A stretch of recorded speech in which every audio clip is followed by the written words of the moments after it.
All right. Mic check, mic check, mic check. One of the Masters podcast, y'all's made, of course. First and foremost, I want to thank all the supporters, listeners. I got a great amount of support and messages the last episode I put out, which was yesterday. Well, no, I'm sorry, Monday. I did an episode with former Commissioner Ben Hassan. So shout out to him for coming through. We had spoke in the past a couple of times. We had and I think he's starting a new entity called Speak Augusta, and I wanted to get his story out and just get him out there to my audience and whatever that looks like for him and what that can do for him and his brand, something new he's bringing to the city. And in the process, got his story, and I got a great amount of support and feedback from the episode. So once again, shout out to y'all, and I really really appreciate the feedback I got. Let me read a comment. I did want to read one comment because it was just super important to me. I probably get tired of me talking about certain people on the pod, but some people are very influential to me, and they don't know how much their words touch and reach me. Sometimes when they talk and they say things. So shout out to Ken, man, Ken Macon. He said, make sure when you talk about Augusta media, such as WJBF and WRDW, that you include More Than the Masters podcast in that conversation. And to be honest, man, that was probably one of the best uh one of the best pieces of feedback I got, or best compliments I got in a long time when it comes to the podcast. I get compliments, don't get me wrong, but I really take my media very, very serious. If you don't know me, then you won't know that. But anybody that knows me and that knows how passionate I am about podcasting, uh I take this super serious. I take every interview serious. I take every guest serious. Even the ones that seem like I did it for play, or seem like why this person on there. It's always a method to my madness, but the main ingredient is always passion. I'm always passionate about getting that guest story out, or trying to have some form of art with words and dialogue and conversation and questions and things of that nature. So shout out to Ken Macon, man. Shout out to everybody that's giving me support. A lot of comments on that YouTube video. Go to YouTube page right now if you're on there if you're watching this. But so shout out to Ben Hassan as well for giving me that dope story, because some of the stuff he said, people told me they never heard. Shout out to Karen Gordon, before I get started. Shout out to Karen Gordon, who where I would normally record as going through a renovation, and they're fixing some things and getting electrical work and all this other stuff. So I haven't been there, so I've been trying to find spaces and places to record at, um, to get these episodes out, right? Which is why I'm hot and sweating in here in my garage. But she helped me. I got the building downtown, the 600 building downtown. First of all, man, well, let's finish Karen Gordon. Shout out to her for one of making sure that that space was available to me, right? That's number one. Secondly, shout out to her for uh pulling up on her birthday and watching me from record from uh noon to 4 p.m. She did leave a few times to record, but watching me record from noon to 4 p.m.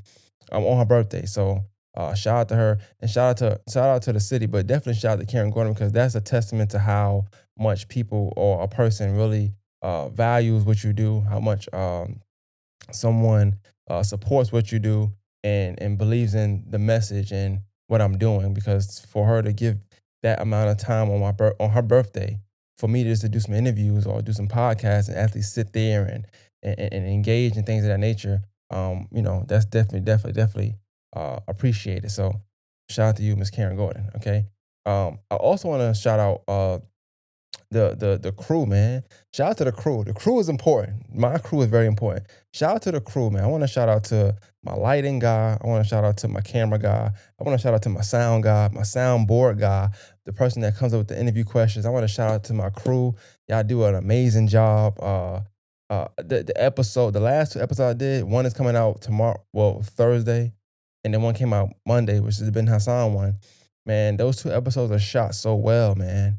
Shout out to my camera guy, man. I got one of the best camera guys in Augusta. Shout out to my camera guy. Shout out to my sound guy, because there was a lot of noise. We had the fan on. We had another studio right next to us was playing music and a movie, and I, my sound guy was able to get get those sounds out. The lighting guy, we turned the lights down, and my lighting guy said, "You know what? How about we turn the lights off and just put the light on the studio light on the person and see how it looks. And it was shot so well. It was shot so well. The amount of editing I had to do, well, the lack of editing I had to do with lighting. Clap it up for my sound guy. Clap it up for the team, man. All right. Y'all stand up for yourselves, man. Y'all stand up. Bobby. Y'all, man, clap it up for the team, man. Clap it up for the team. But in all seriousness, man, definitely shout out to Karen Gordon and shout out to Ben Hassan. And the next episode will come out next. I'm gonna talk about that for a second, man. I did an episode, and just in case it causes any kind of controversy, I want to say when I do these episodes and somebody has any controversy to their name, I know they call me the pot stirrer, and they think I just. But in all seriousness, I have to ask these kind of questions. I have to ask the tough questions, the good questions, because I do take my media serious, and I want my media to be recognized as a top media entity in the city. And I'm going to ask the questions that your local news station isn't going to ask. I'm going to ask the questions that, uh, you know, the people that like you aren't going to ask. I'm going to ask you the questions that people want to know, and I'm going to always make it conducive to where it's best for both parties. And my goal is not to ever bring anybody on here and embarrass them, or to bring somebody on this platform and make them look bad. That's never the goal. But I do have a due diligence that I have to abide by, me and that I am in the media game, and as a quote unquote journalist, podcaster, whatever you want to call me. I don't know what's the verbiage, whatever you see me as.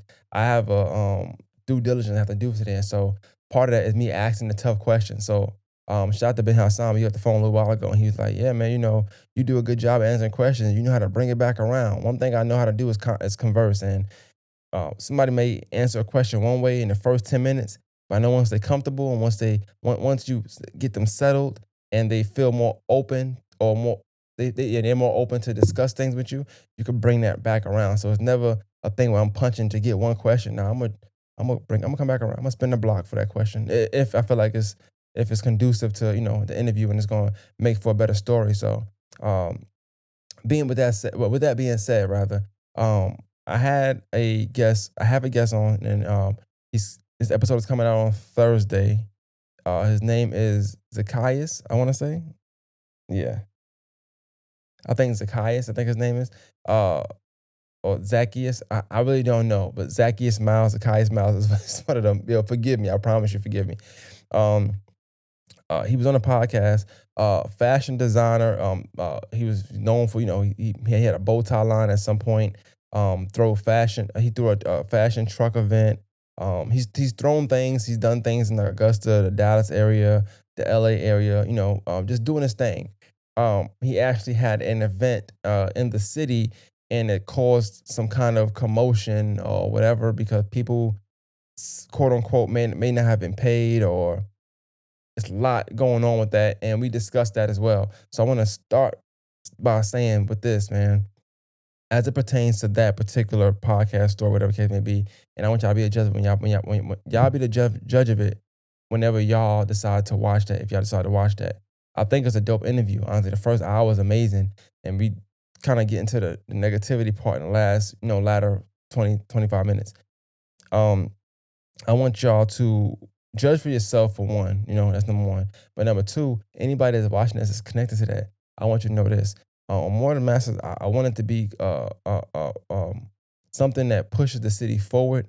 I don't want us to move backwards. So if it's something that's said, if it's something that comes off as false, that's something that you just feel like is BS, I'm all for you calling it out. I'm all for you sharing it and wanting to call it out, and whatever you want to do. But I'm not for is that I don't want a back and forth. I don't want nobody to come on a platform because somebody else came on a platform and feel like, well, let me say this, because that's not what I'm pushing for the city, right?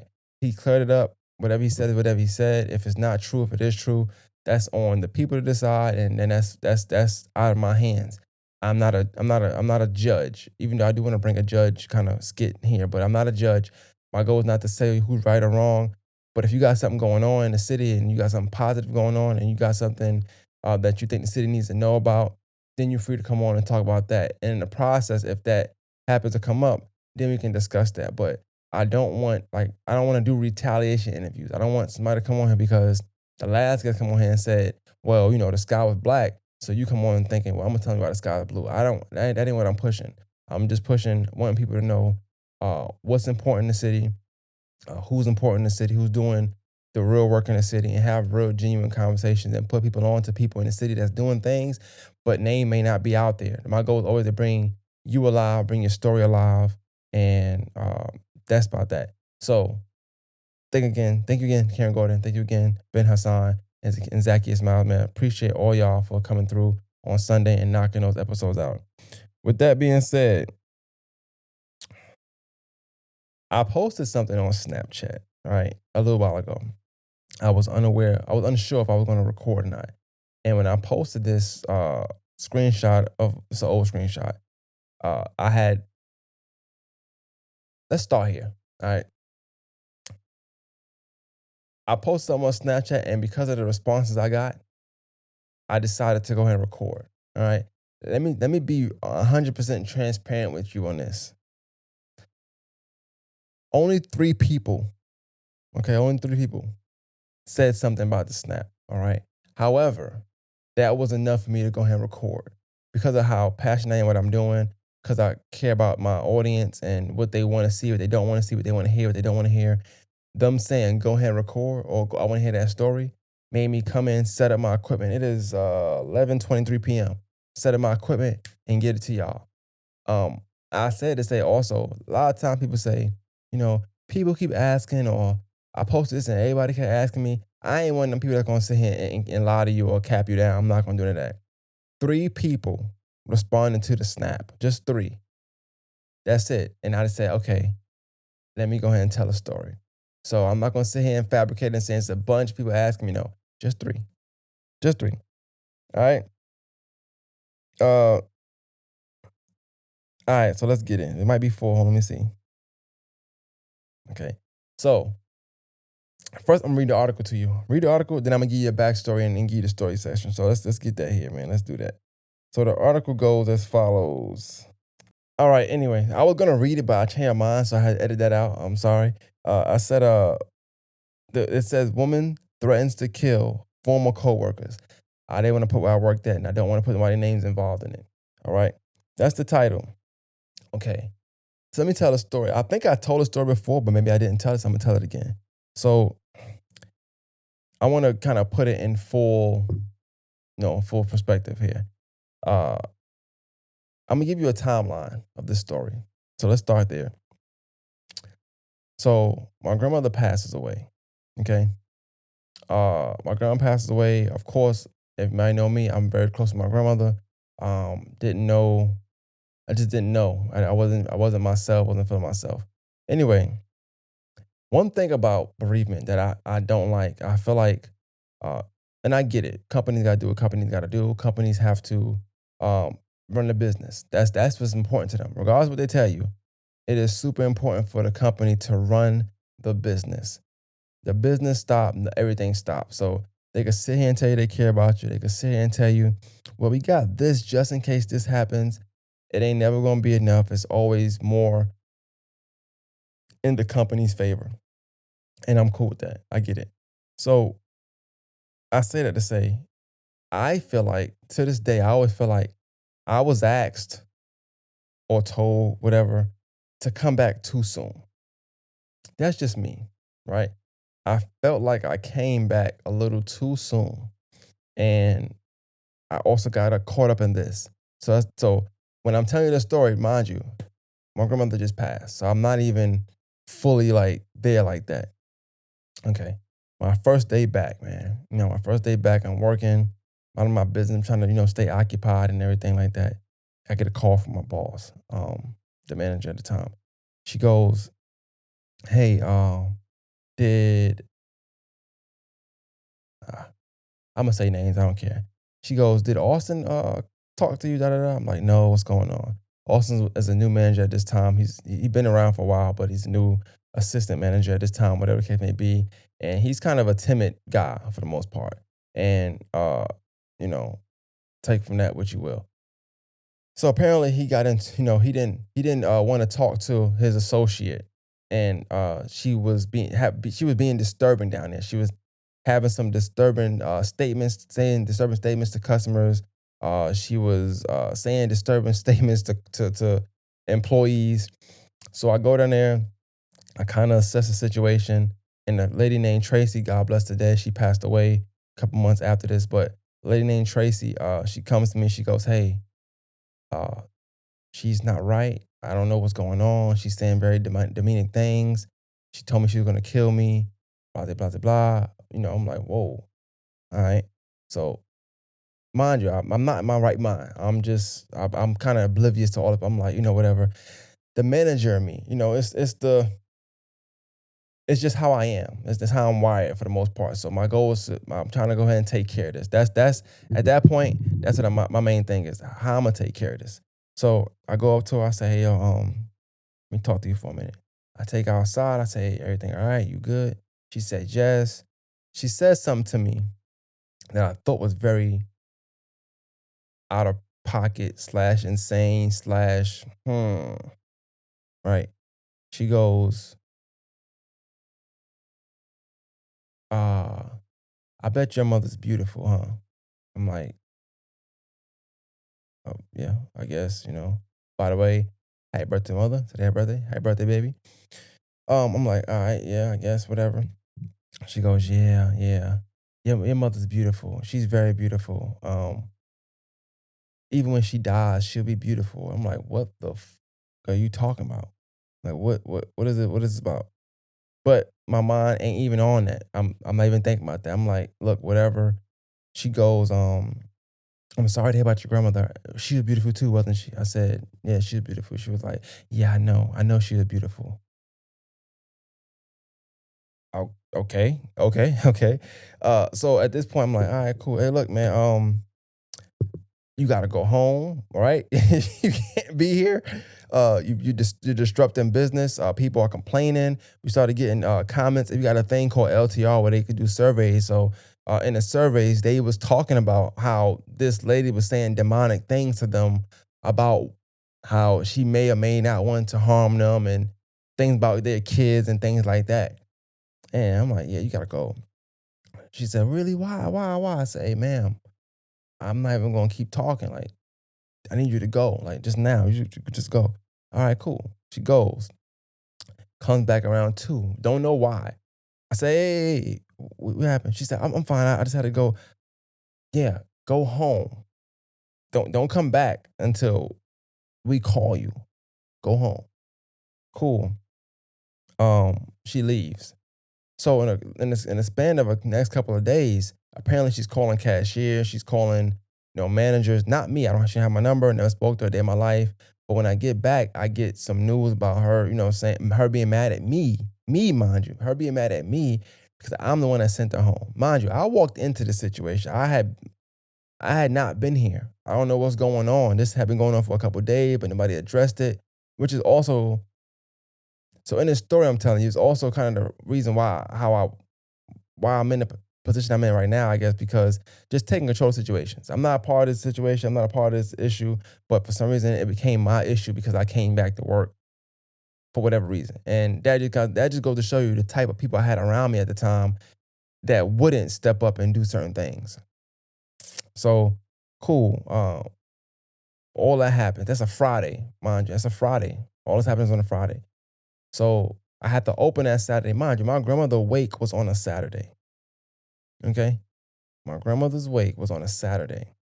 I had to work the day of my grandmother's wake. I left early, but I had to work. Once again, I feel like I came back too soon. But, it is what it is. Uh, Bereavement is just horrible. Bereavement is a terrible, not terrible, but bereavement is not conducive because you can't tell me somebody passed away and, "Oh, we'll pay you for 2 days." It's my best family member of all time. It's my baby. This is somebody who raised me. This is somebody who, it's like 2 days ain't even. It should be based upon who it is. If it's your parents, you should get a certain amount of time. If it's your brother, a certain amount of time. I get if it's your cousin that you ain't see. Yeah, all right, cool. But it's certain. 2 days just ain't. It ain't gonna cut it. But that's another story, another day, another whatever. Long story short, when somebody said long story short, it's gonna be longer. Just FYI. Anyway, so Saturday happens, right? Saturday comes, uh, I open the store up. I get to Aiken about 5:30, 6 o'clock, probably 'cause I never got there on time. And I'm working, right? So I let anybody in the building. Mind you, as an assistant store manager, I'm letting everybody in the building. Every associate I have to open the door for anybody to come in. Let anybody in the building. Keep that part in mind. I'm letting everybody in the building. All right, you going here, you going in, cool, let's do this, blah, blah, blah. I'm doing my 1, 2 because I'm trying to keep it moving. I'm trying to just trying to stay focused because that's my grandmother's wake today. Like I feel like this is gonna be the last time or one last time I'm ever gonna see her, and I know she's not gonna be who she is. So my mind ain't even on nothing that's going on here. I'm kind of running that on autopilot, but I do it. This is what I do. I know this, right? So I'm working, doing this stuff. I get a call from the front end supervisor at the time, and she's like, "Hey, but you're gonna have to send such and such home because she's down there causing threats. She called my phone. I'm seeing the text messages on the phone. I'm gonna kill you. I'm gonna do this, stuff like that." And I'm like, "All right, cool." I said, "Look, man, I can't talk to this person by myself. So what's gonna have to happen is, you have to be in the room, and we will we will talk to her and tell her she can't come back until uh, a doctor say she can come back." Mind you, I've called the proper channels. I'm not just making these situations up. I called the proper channels and they told me everything I needed to do and say, "Cool." We bring it to the back, right? Before that, let me say this: the girl Tracy, once again, God bless her dad.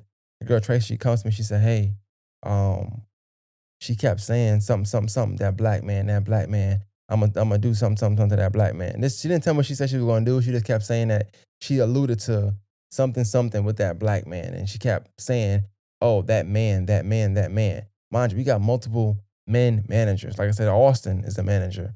Regardless of his orientation, whatever. That probably was TMI, but hey, it is what it is. Niggas don't like me anyway, so it don't matter. But anyway, so they she's saying that man, that man, that man. So I'm assuming it's me, but it's fine. Once again, I'm not. No threats have happened to me, or I haven't heard of any threats. So at this time, I'm cool. All right, whatever. Let's bring it to the back. We bring it to the back. She's telling me, "Hey, I want you and your family to come to me and my husband's church. Bring your whole family, all of them, your kids, and bring your mom too. She's pretty. I know your mom is pretty. I can tell your mom is pretty." And just to look in her eyes, I'm just like, I ain't got time for this shit today, man. Like, I don't have time. So cool, we talked in the room. I'm leading the conversation, of course, because of course nobody wants to step up and talk about anything. So I'm telling her, look, this is what's going on. This is what people saying. I don't know how true it is. If you threatening people, I don't know, but you can't be here. You're a flight risk to customers and to the associates. So I'm gonna have to ask you to leave until you get evaluated and we're told you can come back to work here. Cool. She didn't like that. She wasn't going for it. Uh, she bucked up, got crazy. I got a video actually of her walking out the store because whenever you do them kind of situations or you fire somebody, you're supposed to walk them to the exit door, make sure they leave, and then you go from there. So I had to walk her out, and then her walking out, she's cursing, she's saying things about whatever, you gonna get yours, da da da. I'm super calm. Anybody that want to see the video, I can send it to them. I don't mind doing that because it's not like anything wrong. I know I didn't say nothing wrong. Some people, he's trying to fire me. He's trying to fire me. I never said she was fired. Um, Aiken is a really weird place. Let me stop there. Aiken is a very weird place. I love the time I spent there and what it did for me in career wise. The residents there that are homegrown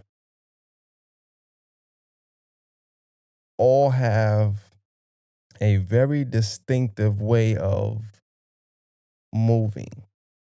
That's the best way I can put it without saying what I really want to say. But Aiken's a very weird place. I'll say this: if Jordan Peele was to talk to me and get my stories of the encounters I had with people from Aiken, just in Aiken, and talk and conversing with some Aikenites or whatever you would call them, uh, I think he can do probably one of the best thriller horror movies of all time. just based off Aiken. I'll leave it there. You take from that what you will. Back to the story. So she's saying all this. She's stopping to certain customers and certain associates. He's trying to fire me. He, I'm going to get her. I'm going to get him. Da, da, da, da. I'm like, yes. I'm not even responding to this. I'm just walking out. My grandma waited a couple hours. I'm just trying to make it to the way. I ain't got nothing to do with it. I don't care about this stuff. I promise you. Right. So that happens. She finally walks out, goes to the car. I watch her drive off. Cool. Send a video to my manager. Say, hey, yo, this is what happened. Just let you know. Blah blah blah. I'm on the phone with her now. And this is where things get a little upsetting for me, right? So I'm on the phone with her, and she tells me, she's talking about the text she got, the screenshot she was sent from associates that said, I'm gonna do this, I'm gonna do that. And a lot of these screenshots and some of these texts and some of the things she's saying involved me, right? It involved me. And she clearly even said this said subject that was going wild, the demonic one. She clearly said that I'm gonna stab that black man in the chest and he gonna die. The reason why that bothered me so much is because this was news to me, and it's 10 a.m. on Saturday. And this was probably said on Friday on Friday, because I had came back, had been on Friday. And I'm trying to figure out why am I in this store, in this building, in this room with this lady who has clearly threatened me to multiple people, and you have proof. And I heard from you this morning. I heard you tell me to have this talk with this lady. But like I told y'all, in the morning I had to open the door. So in my mind, I'm like, let's just say she really wanted to kill me, right? I opened the door because unbeknownst to me, you saying you gonna kill this black man. I don't know if y'all been to Aiken.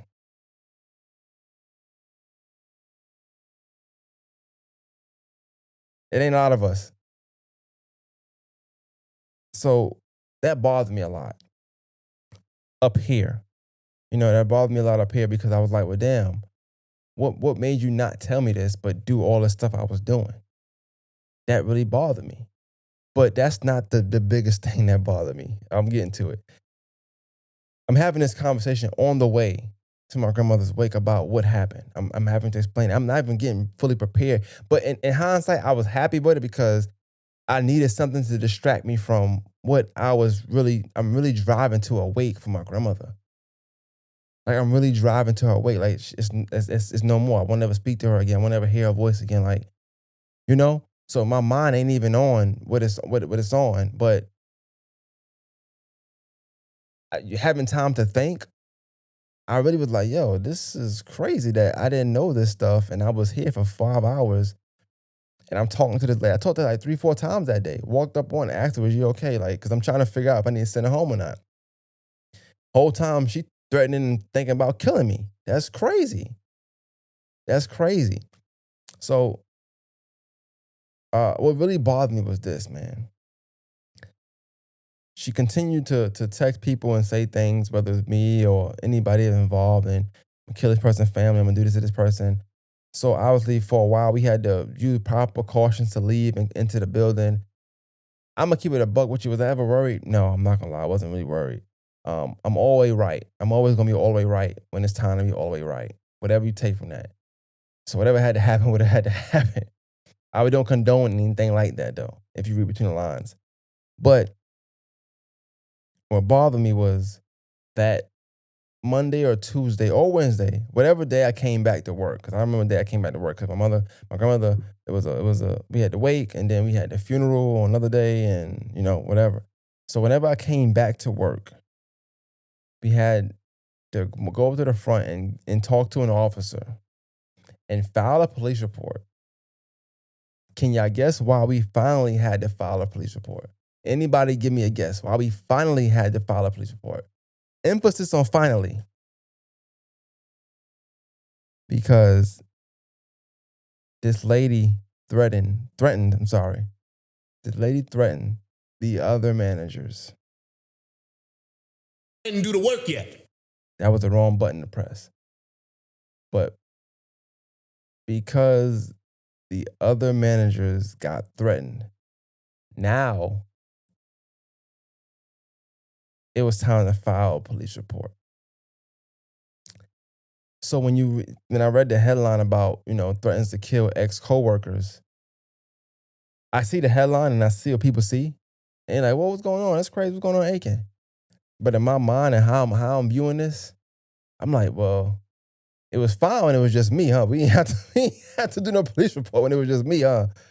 But when others get involved, and when I say others, like I said, man, it ain't it wasn't a lot of us. It wasn't a lot of us. It wasn't a lot of me in that store. Wasn't a lot. Especially not in the management team. Uh, but yeah, that really bothered me a lot. But it also helped me to understand what I was up against anyway, right? And the reason why I don't want to say everybody's name because I'll be honest with you, man. And in that particular store situation, whatever, don't know why. Well, I kind of do know why, but I'm not like I'm loved in the store. Don't get me wrong. I'm loved in the store by. It's like so in life you have this. You have these. In life you have these situations or these places where you'll be loved by. So you got if you got anywhere you have hierarchy. So you got the highest, you got the lowest, you got the middle, you got your equals, right? Like so my equals, I might not have been like adored or loved by them. They might respect me and they might listen to what I'm saying because I know my stuff.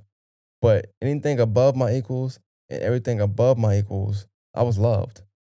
It's just the equals that have the problem, right?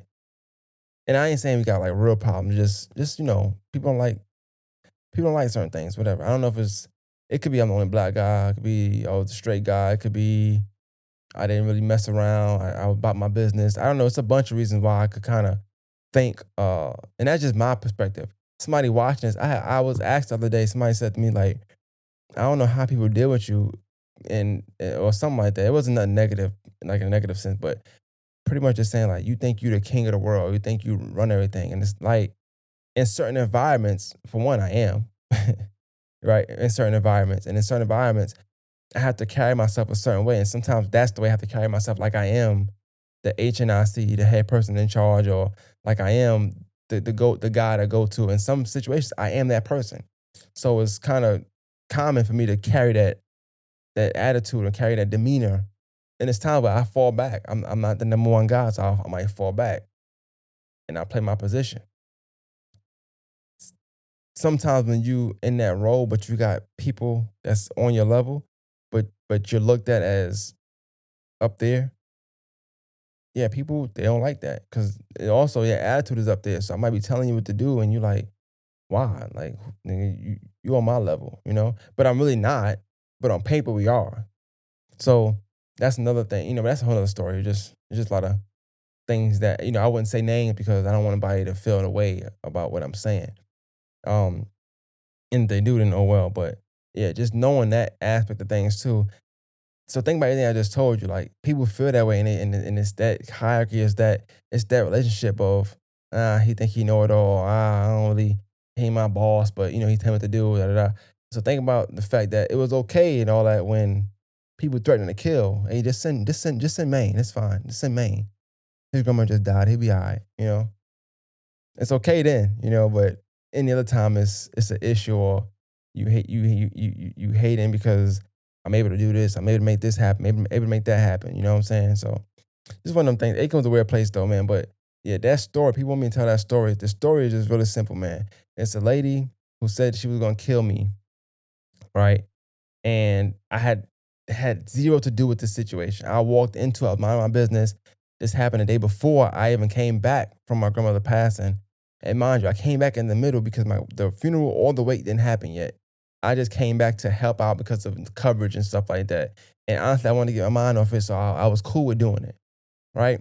But unbeknownst to me, I walk into a bunch of death threats and a lady, mind you, this lady, I should have prefaced this with this though. This lady wasn't wasn't always like this. She had been there for like 4 or 5 months at this time. Me and this lady had numerous conversations, great conversations. Like, I don't know what had snapped or what had got into her to get her to act that way. But me and her had a great rapport. I bought her 2 gift cards. Like when I say I'm loved, I really mean it. Like I'm really for the associates for the most part. I got my ways. Don't get me wrong. I could be a hard ass for the most part, but I also I applaud and I treat what needs to be treated. You know what I'm saying? I water what needs to be watered, and she was a very very very great associate up until that point. I don't know what happened in the time that I was gone because I was gone. But when I got back, I had to handle business how I had to handle business based off needs of the business and safety of the associates. Like I said, I'm for the people. So for the safety of the associates, I had to make a decision, and the decision was for her to have to leave the store. She didn't like it because you're not getting paid, and da da. I think stuff at home. She want to be with her husband, and all.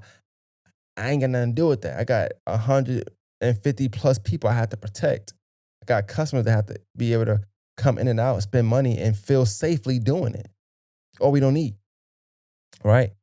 I wish she could have got some, and she didn't end up getting. She did end up getting help. I say this: they called me and they asked me did I want to like her to go to like the prison because they finally did something. This I was like, look, I don't work there anymore at this time. I don't really care. Whatever is best for her to do, y'all do that. If it's best to send her to a mental for 30 days, do that. I don't care.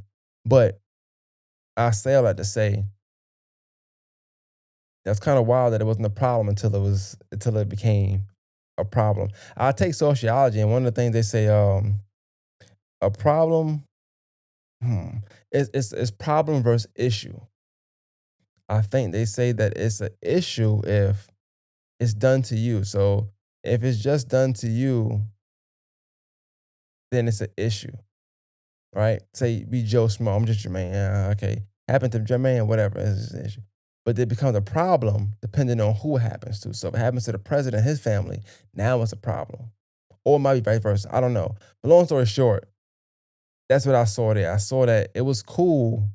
The threatening and stuff was cool until it became threats to other people. Now it's, hey, we got to file a police report. It wasn't no file police report when it was, hey, Jermaine, man, can you open tomorrow? Hey, can you tell this girl to go home? Hey, can you meet with this girl in the front NDS and make this happen? Hey, can you just send her home? Hey, can you? And all these threats to me, the black guy, like it's not, it wasn't too many of us in there.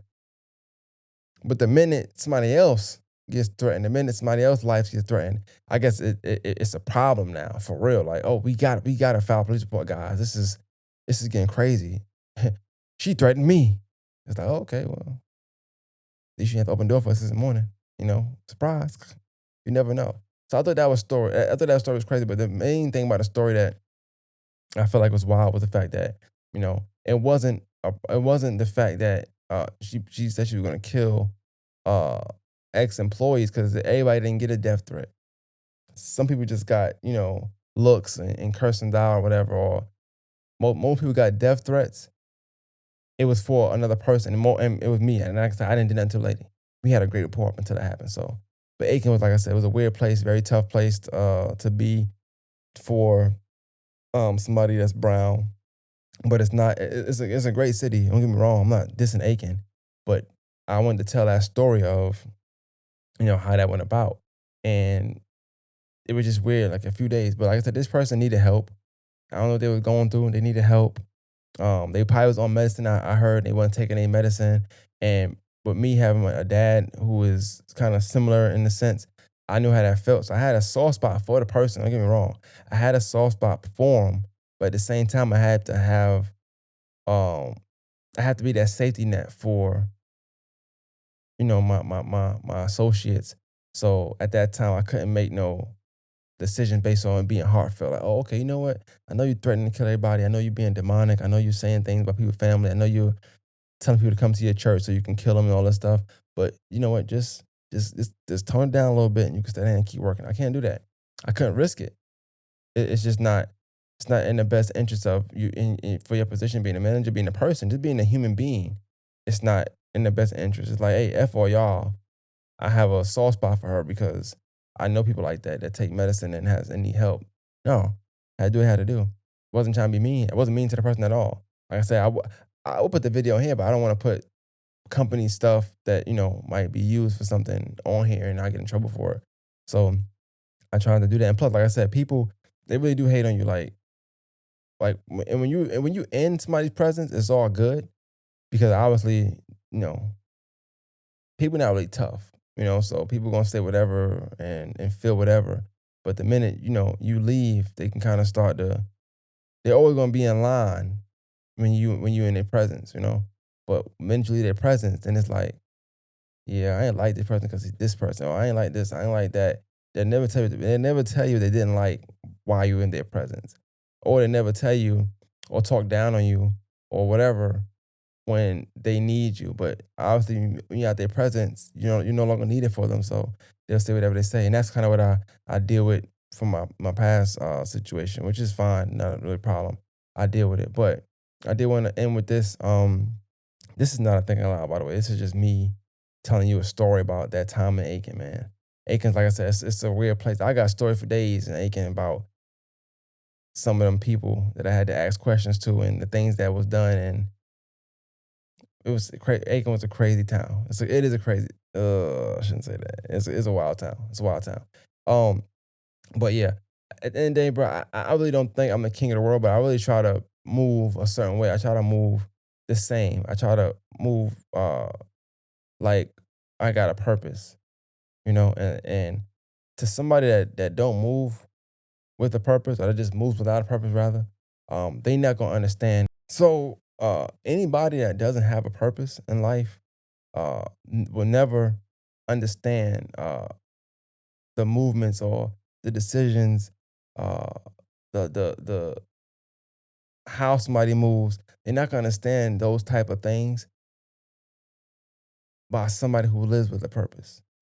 If you walking through life without a purpose, you're not gonna understand nothing I'm saying, nothing I'm going through, nothing I'm doing, why I'm doing it, who I'm doing it for, because you're just living without nothing, no objective, no purpose, no nothing, just no agenda. You just there doing whatever, as opposed to another person who got a purpose, who has an agenda, who has goals, who has something they're doing something for. So everything they're doing it so it's conducive to that, whatever that is. That's a purpose, an agenda, a goal they're trying to meet, whatever the case may be. People without goals, people without agendas, people without any kind of set uh, expectations, they don't understand the decisions and the moves people like us make. And a lot of times it causes envy, it brings jealousy, it brings a lot of other things. But what I do like the most is that because I'm focused on these goals, because I have an agenda, because I have a purpose and I'm walking with intention, I'm doing things with intention. uh, I don't really notice none of the jealousy, none of the other stuff. Like you so busy and you so headstrong on doing what you're trying to do, you don't notice that. Sometimes people be mad at you for weeks and days and months, and you don't know because you just about your business. You just doing what you're doing.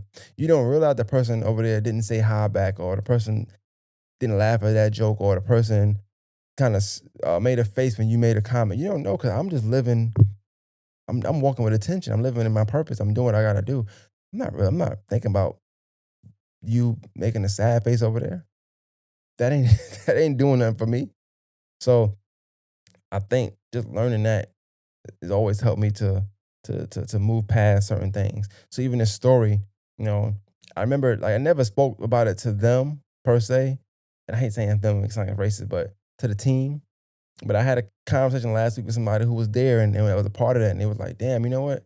That's right." And I never said nothing. Like even when I'm upset about something, I feel like this, man. When I'm upset about something, I just let me give me my time alone, man. Give me my 10 minutes, give me my 5 minutes, or my 10 days, my 5 days. I'll be all right. I honestly can self evaluate. I can self reflect. I can get over things if I just get time and I don't have to deal with nobody. Like in due time, I'll be fine. I'm always gonna be okay in due time, regardless of what. I don't care how mad I am about you, at you. I don't. If I say give me space, just give me that space. And a lot of times that's what it be. I just need in the space, and I'm good to go. Some people say I don't like this person. I ain't think about that. I have to have time. I'm so in tune with my goals and my next move is and what the best thing to do is. And I'm so busy, whether it's fatherhood, brotherhood, being a son, being a manager, working while whatever career, podcast. I'm doing so many different things. I sometimes I have time to realize when somebody doesn't like you or feels a way about you. One thing I will say before I get out here that I like is that other day, I'm sorry, today I'm on Facebook and I'm scrolling and I'm seeing people talking about y'all need to delete this page. I need to delete that page, delete that page, delete that page. I still know what page he's talking about. But that just and I'm not saying anybody who knows about the page ain't got nothing going on, but that just tells me that, I'm doing something because whatever negativity they talking about, it didn't reach me. And that's for a reason. That's on purpose. Because I feel like negative things reach the people it need to reach for whatever reason. And it didn't reach me. So instead of being puzzled, wondering what page, I don't care. I just keep moving what I'm doing. And I just thought about that today, like, damn, that's dope. Like, I was able to not have to know what something was about, something negative, I'm pretty sure anyway. But because of how I'm moving and what I'm doing and me being my purpose and being intentional in everything I'm doing, it just skipped me, you know? So yeah. But yeah, this was just for the audience and listeners, man. Um, I don't know what to say, man. That was aching for me. That's how Aiken was. I don't know. I might not even put it on YouTube. I might just put it on Facebook because it's not really a YouTube thing. It's a Facebook thing. Somebody put it on Facebook for the Facebook fans. But yeah, man, that's what happened. Don't know what she had going on, but it was what it was, and things happen, man. So I wish her the best, and I wish everybody safety. I hope that she got the work and the medicine and the help that she needed, and that's all I ever care about. If I saw her today or tomorrow, I probably say what's up and try to give a hug. Probably not the best idea, but that's just the kind of person I am, honestly. If because we had a good rapport up until that point. I'm not gonna, you know, be mad about 4 bad days when I know that somebody take medicine and they on stuff and they need to be on that stuff to, you know, um, move a certain way, be coherent. I can't fault her for that. So it's what it is, man. More Masters podcast. Be out. Thank you.